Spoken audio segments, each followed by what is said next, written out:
Welcome to the Byte-Sized Security Podcast, your source for practical online security advice. Join me, my guest, and sometimes my trained AI voice, as I explore ways to protect your digital footprint against the growing cyber threats. From mastering better passwords to understanding encryption and VPNs, the Byte-Sized Security Podcast breaks complex topics into clear guidance. It's time to take control of your online presence. You're listening to the Byte-Sized Security Podcast, unlocking solutions for your digital life. Let's get to it. Welcome back to the Byte-Sized Security Podcast, your source for practical cybersecurity advice. I'm your host, Marc David.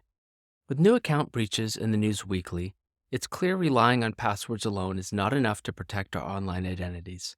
That's why today, I'll be talking with returning expert Nancy Doe about how two-factor authentication takes login security to the next level. Stay tuned to learn how two-factor authentication works and simple ways to start using it in your important accounts. Nancy, thanks for joining me again. Happy to be here. It's such a pleasure talking information security that hopefully makes a difference in somebody's life who's out there listening. To start off, can you explain what two-factor authentication is? Sure. Two-factor authentication, or 2FA, is a method for confirming a user's identity that requires two different forms of evidence before granting access. Typically, this involves something you know, like a password, along with something you have, like a generated code from an authentication app or a security key. Requiring both factors verifies the person signing in is who they claim to be. So adding that second factor definitely seems more secure than relying on passwords alone. Walk us through what two-factor authentication looks like in practice. Definitely. Let's say you want to log into your email. You enter your username and password as usual. That's the first what you know factor. But instead of immediately getting into your account, you'll then be prompted for the second factor. This could be a 6-digit one-time code generated from an authentication app you've installed on your phone, like Authy or Google Authenticator. You open the app, grab the current code, and enter it to complete login. And that unique code changes continually, so it can't be reused. What other options are there for the second factor? Right, it's a one-time code just for that session. Other options include getting the code texted to your phone, using a hardware security key that plugs into your computer, or tapping a notification on your phone to approve the sign-in. The key is requiring something in addition to your static password. Definitely more secure. What are the main benefits companies and users get from 2FA?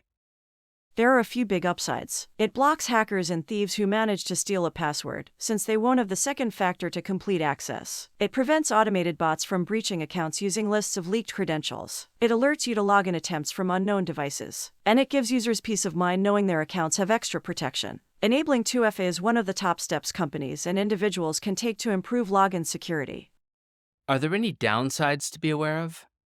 There's a small amount of additional friction since you need both factors to sign in. Occasionally, the two-factor authentication code can expire on your phone before entering it. You also want to make sure you don't lose access to your second factor. But overall, the added security far outweighs these minor inconveniences.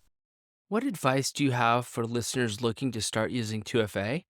Should they enable it everywhere? I would recommend starting by enabling 2FA on accounts where a breach would be most damaging, like email, banking, and social media. Also use it for any sites that store your financial data or sensitive information. From there, you can expand to other logins as well. As for which method to use, authentication apps tend to be the most secure and convenient option. A great start is the two-factor directory at 2FA.directory. This website shows different categories of websites that can support 2FA. If two-factor can be enabled and then step-by-step instructions on how to enable two-factor authentication for each site, it's absolutely one to visit and bookmark. Check the show notes for a link to this site. If someone is nervous about getting locked out if they lose a device, what's the solution? Excellent point. It's smart to set up backup two-factor authentication methods you can use to recover access, like printing out one-time use backup codes or setting up a secondary authentication app. And confirm that account recovery options like phone numbers are up to date. But the small risk of temporary lockout is still far preferable to the huge risk of a breach. Great overview of how to smartly implement 2FA. Before we wrap up, what emerging authentication trends are on the horizon? Biometrics like fingerprint, face, or iris scanning offer a convenient second factor tied to a physical characteristic. Security keys that confirm logins after tapping them are also growing in use. And passwordless methods like sending a link or code to your phone could complement 2FA in the future. But for most purposes right now, standard 2FA is a huge step up in account security. Excellent advice for listeners looking to lock down their online accounts. Thank you, Nancy, for shedding light on two-factor authentication. My pleasure, Mark. Thanks for joining us for this episode explaining the power of two-factor authentication to block unauthorized access. Enable two-factor authentication on important logins for serious peace of mind. Visit Byte-Sized to learn more ways to boost your online security. See you next time. Thanks for listening to another episode of Byte-Sized Security, the quick-hitting podcast serving bite-sized tips to boost your online safety. We covered a lot of ground today and easy-to-digest nuggets of practical cybersecurity advice. If you want to learn more ways to protect your data and identity online, be sure to subscribe for future episodes. We'll continue breaking down complex security topics into straightforward guidance anyone can apply. Visit our website, bitesizedsecurity.show, for recaps and show notes from all of our podcasts.